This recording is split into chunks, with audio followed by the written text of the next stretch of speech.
My fellow Americans, today our armed forces joined our NATO allies in airstrikes against Serbian forces responsible for the brutality in Kosovo. We have acted with resolve for several reasons. We act to protect thousands of innocent people in Kosovo from a mounting military offensive. We act to prevent a wider war, to defuse a powder keg at the heart of Europe that has exploded twice before in this century with catastrophic results. And we act to stand united with our allies for peace. By acting now, we are upholding our values, protecting our interests, and advancing the cause of peace. Tonight I want to speak with you about the tragedy in Kosovo and why it matters to America that we work with our allies to end it. First, let me explain what it is we are responding to. Kosovo is a province of Serbia in the middle of southeastern Europe, about 160 miles east of Italy.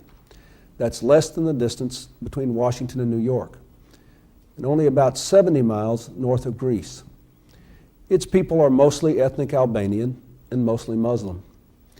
In 1989, Serbia's leader, Slobodan Milosevic, the same leader who started the wars in Bosnia and Croatia and moved against Slovenia in the last decade, stripped Kosovo of the constitutional autonomy its people enjoyed, thus denying them their right to speak their language, run their schools, shape their daily lives. For years, Kosovars struggled peacefully to get their rights back. When President Milosevic sent his troops and police to crush them, the struggle grew violent. Last fall, our diplomacy, backed by the threat of force from our NATO alliance, stopped the fighting for a while and rescued tens of thousands of people from freezing and starvation in the hills where they had fled to save their lives. And last month, with our allies and Russia, we proposed a peace agreement to end the fighting for good. The Kosovar leaders signed that agreement last week. Even though it does not give them all they want, even though their people were still being savaged, they saw that a just peace is better than a long and unwinnable war. The Serbian leaders, on the other hand, refused even to discuss key elements of the peace agreement. As the Kosovars were saying yes to peace, Serbia stationed 40,000 troops in and around Kosovo in preparation for a major offensive and in clear violation of the commitments they had made. Now they've started moving from village to village, shelling civilians and torching their houses. We've seen innocent people taken from their homes, forced to kneel in the dirt and sprayed with bullets. Kosovar men dragged from their families, fathers and sons together, lined up and shot in cold blood. This is not war in the traditional sense. It is an attack by tanks and artillery on a largely defenseless people whose leaders already have agreed to peace. Ending this tragedy is a moral imperative. It is also important to America's national interest. Take a look at this map. Kosovo is a small place, but it sits on a major fault line between Europe, Asia, and the Middle East, at the meeting place of Islam and both the Western and Orthodox branches of Christianity. To the south are our allies, Greece and Turkey. To the north, our new democratic allies in Central Europe. And all around Kosovo, there are other small countries struggling with their own economic and political challenges, countries that could be overwhelmed by a large new wave of refugees from Kosovo. All the ingredients for a major war are there. Ancient grievances, struggling democracies, and in the center of it all, a dictator in Serbia who has done nothing since the Cold War ended but start new wars and pour gasoline on the flames of ethnic and religious division. Sarajevo, the capital of neighboring Bosnia, is where World War I began. World War II and the Holocaust engulfed this region. In both wars, Europe was slow to recognize the dangers, and the United States waited even longer to enter the conflicts. Just imagine if leaders back then had acted wisely and early enough. How many lives could have been saved? How many Americans would not have had to die? We learned some of the same lessons in Bosnia just a few years ago. The world did not act early enough to stop that war either. And let's not forget what happened. Innocent people herded into concentration camps. Children gunned down by snipers on their way to school. Soccer fields and parks turned into cemeteries. 250,000 people killed, not because of anything they had done, but because of who they were. 2 million Bosnians became refugees. This was genocide in the heart of Europe, not in 1945, but in 1995. Not in some grainy newsreel from our parents' and grandparents' time, but in our own time, testing our humanity and our resolve. At the time, many people believed nothing could be done to end the bloodshed in Bosnia. They said, well, that's just the way those people in the Balkans are. But when we and our allies joined with courageous Bosnians to stand up to the aggressors, we helped to end the war. We learned that in the Balkans, inaction in the face of brutality simply invites more brutality. But firmness can stop armies and save lives. We must apply that lesson in Kosovo before what happened in Bosnia happens there too. Over the last few months, we have done everything we possibly could to solve this problem peacefully. Secretary Albright has worked tirelessly for a negotiated agreement. Mr. Milosevic has refused. On Sunday, I sent Ambassador Dick Holbrooke to Serbia to make clear to him again, on behalf of the United States and our NATO allies, that he must honor his own commitments and stop his repression or face military action. Again, he refused. Today, we and our 18 NATO allies agreed to do what we said we would do, what we must do to restore the peace. Our mission is clear: to demonstrate the seriousness of NATO's purpose so that the Serbian leaders understand the imperative of reversing course, to deter an even bloodier offensive against innocent civilians in Kosovo, and if necessary, to seriously damage the Serbian military's capacity to harm the people of Kosovo. In short, if President Milosevic will not make peace, we will limit his ability to make war. Now, I want to be clear with you.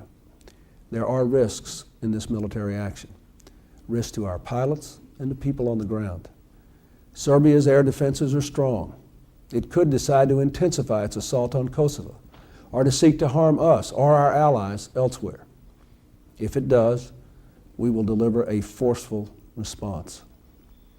Hopefully, Mr. Milosevic will realize his present course is self-destructive and unsustainable. If he decides to accept the peace agreement and demilitarize Kosovo, NATO has agreed to help to implement it with a peacekeeping force. If NATO is invited to do so, our troops should take part in that mission to keep the peace. But I do not intend to put our troops in Kosovo to fight a war. Do our interest in Kosovo justify the dangers to our armed forces? I've thought long and hard about that question. I am convinced that the dangers of acting are far outweighed by the dangers of not acting, dangers to defenseless people and to our national interests. If we and our allies were to allow this war to continue with no response, President Milosevic would read our hesitation as a license to kill. There would be many more massacres, tens of thousands more refugees, more victims crying out for revenge. Right now, our firmness is the only hope the people of Kosovo have to be able to live in their own country without having to fear for their own lives. Remember, we asked them to accept peace, and they did. We asked them to promise to lay down their arms, and they agreed. We pledged that we, the United States and the other 18 nations of NATO, would stick by them if they did the right thing. We cannot let them down now. Imagine what would happen if we and our allies instead decided just to look the other way as these people were massacred on NATO's doorstep. That would discredit NATO, the cornerstone on which our security has rested for 50 years now. We must also remember that this is a conflict with no natural national boundaries. Let me ask you to look again at a map. The red dots are towns the Serbs have attacked. The arrows show the movement of refugees, north, east, and south. Already this movement is threatening the young democracy in Macedonia, which has its own Albanian minority and a Turkish minority. Already, Serbian forces have made forays into Albania, from which Kosovars have drawn support. Albania has a Greek minority. Let a fire burn here in this area, and the flames will spread.